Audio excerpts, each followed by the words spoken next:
कई किसान जो अफीम के खेती के नाम पर जेल के अंदर जाते हैं, नारकोटिक्स डिपार्टमेंट की ओर से उन पर मुकदमा चलाया जाता है। अफीम जो खेती कराने वाले जो है उसको माफिया कहें, तस्कर कहें, वो लोग भोले भालों किसानों को उकसा करके अफीम की खेती करवाते हैं। पर से केस लाद करके जेल भेजा जाता है। रोजी रोजगार का एक साधन के रूप में उनको बाला फुसला के करवाया जाता है। अधिकांश बाहरी हैं जो माफिया के साथ साथ तस्करी का भी काम करते हैं। इन लोग से खेती करा के तस्करी के माध्यम से अफीम को दूसरे जगह ले जाते हैं।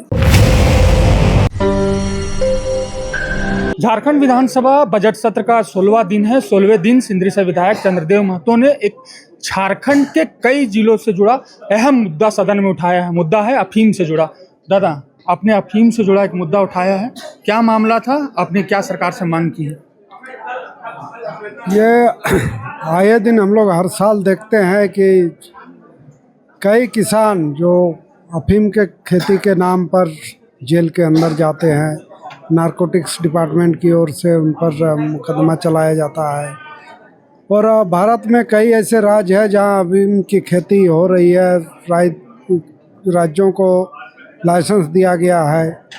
इस सवाल को देखते हुए, चूँकि अफीम जो खेती कराने वाले जो है उसको माफिया कहें, तस्कर कहें, वो लोग भोले भालों किसानों को उकसा करके अफीम की खेती करवाते हैं और पूरा मुनाफा लाभ कमाने के काम करते हैं और गरीब किसान जेल जाने का काम हो रहा है।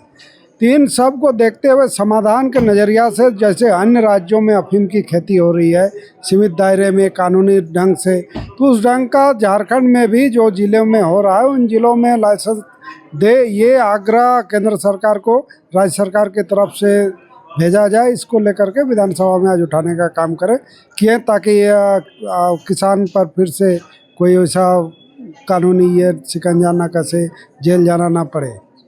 दादा, देखा जा रहा है इन इलाकों में जहां पे अफीम की अवैध खेती होती है, बड़े संख्या में आदिवासियों और मूलवासियों को जेल में बंद किया जा रहा है। तो जिन माफियाओं का आप जिक्र कर रहे हैं वो झारखंड के ही हैं या आप उसको बाहरी बता रहे हैं? दोनों हैं। झारखंड के भी हो सकता है, कुछ बिचौलिए दलाल हों, उनसे मिले हुए। अधिकांश बाहरी हैं जो माफिया के साथ साथ तस्करी का भी काम करते हैं। इन लोग से खेती करा के तस्करी के माध्यम से अफीम को दूसरे जगह ले जाते हैं।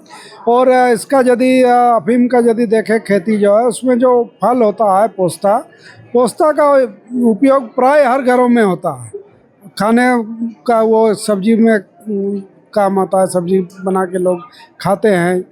जैसे दूसरे बड़े वृक्ष में हम लोग देखते हैं कि महुआ जैसे है, महुआ से शराब बनता है, लेकिन महुआ का जो फल है जिसको हम लोग कोचरा बोलते हैं, वो बहुत ही अच्छा, पेट के लिए भी अच्छा ही होता है। तो ऐसे अफीम का भी ये है। तो ये सारा चीज़ कराने के पीछे जो बाहरी ताकत कहें, तस्कर कहें, माफिया कहें, वो लोग एक मोटा मुनाफा इससे कमा रहे हैं और गरीब किसान इसमें चले जा रहे हैं जो खेती कर रहे हैं। एक तो उसको नष्ट किया जाता है, फिर ऊपर से केस लाद करके जेल भेजा जाता है। रोजी रोजगार का एक साधन के रूप में उनको बाला फुसला के करवाया जाता है। रोजगार भी नहीं मिलता है, रोजगार के जगह उनको कारागार मिल रहा है। इस स्थिति का समाधान होना चाहिए। सरकार को इस पर विचार करना चाहिए कि भारत सरकार से झारखंड में भी कम से कम उन जिलों में लाइसेंस जारी हो ताकि किसान अपना रोजगार भी बढ़ा सके और ऐसे केस मुकदमे भी उन पर नहीं हो। हालांकि आज तो आपने प्रश्न किया है, सरकार का जवाब तो आज नहीं मिला होगा। अगर आपके अनुकूल जवाब नहीं मिलता है तो क्या फिर विभागीय मंत्री या फिर मुख्यमंत्री से मिलकर इस पर बातचीत कीजिएगा? विभागीय मंत्री से आज ही बैठ के डिस्कस किए। उसमें अध्यक्ष महोदय जी भी थे, उनके चैम्बर में ही बात होगा। वो लोग स्थिति को समझने का ही कर रहे हैं। अध्यक्ष महोदय ने भी जिस समय वो सिर्फ विधायक हुआ करते थे, इस मामले को उठाए थे, तो उन्होंने कहा कि ये बहुत ही राज्य के लिए बहुत ही महत्वपूर्ण मामला है, इसका समाधान खोजा जाना चाहिए। मंत्री महोदया ने भी कहे कि नहीं, इस पर हम लोग देख रहे हैं, विचार कर रहे हैं कैसे हो सकता है, और यदि वो प्रस्ताव भेजने पर हो सकता है, निश्चित रूप से प्रस्ताव भेजने का काम किया जाएगा। मतलब आपको आश्वासन जो दिया गया वो मतलब आपको लगा कि पॉजिटिव था? हाँ, ये मौखिक रूप से बात हुआ। उसके बाद लिखित में जो आता है फिर उस पर हम लोग देखेंगे, नहीं तो आगे निश्चित रूप से और इसको अच्छे ढंग से, बड़े ढंग से ले जाने का काम करेंगे। दादा, एक लास्ट सवाल है, अफीम के अवैध खेती के नाम पे जिन आदिवासियों मूलवासियों को जेल में बंद किया गया है, वो कितने सालों से जेल में बंद है, उनकी भी तो आवाज़ बनने की कोशिश करनी होगी। उन्हें भी तो जेल से बाहर निकालना होगा, क्योंकि उनके परिवार उनके जाने के बाद अब जाके देखिए उन क्षेत्रों में, चाहे वो लातेहार हो, कुट्टी हो, उन क्षेत्रों में उनकी स्थिति बहुत ख़राब है।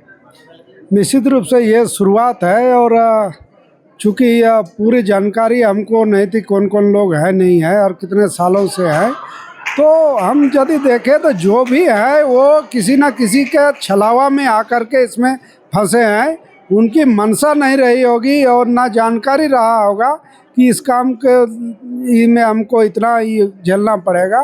तो उन सब का भी आवाज़ बनने का काम करेंगे। उन लोगों को भी जेल के अंदर से निकालने के लिए जो सरकारी स्तर पर जो पहल होना चाहिए, उस पहल को हम करने का काम करेंगे।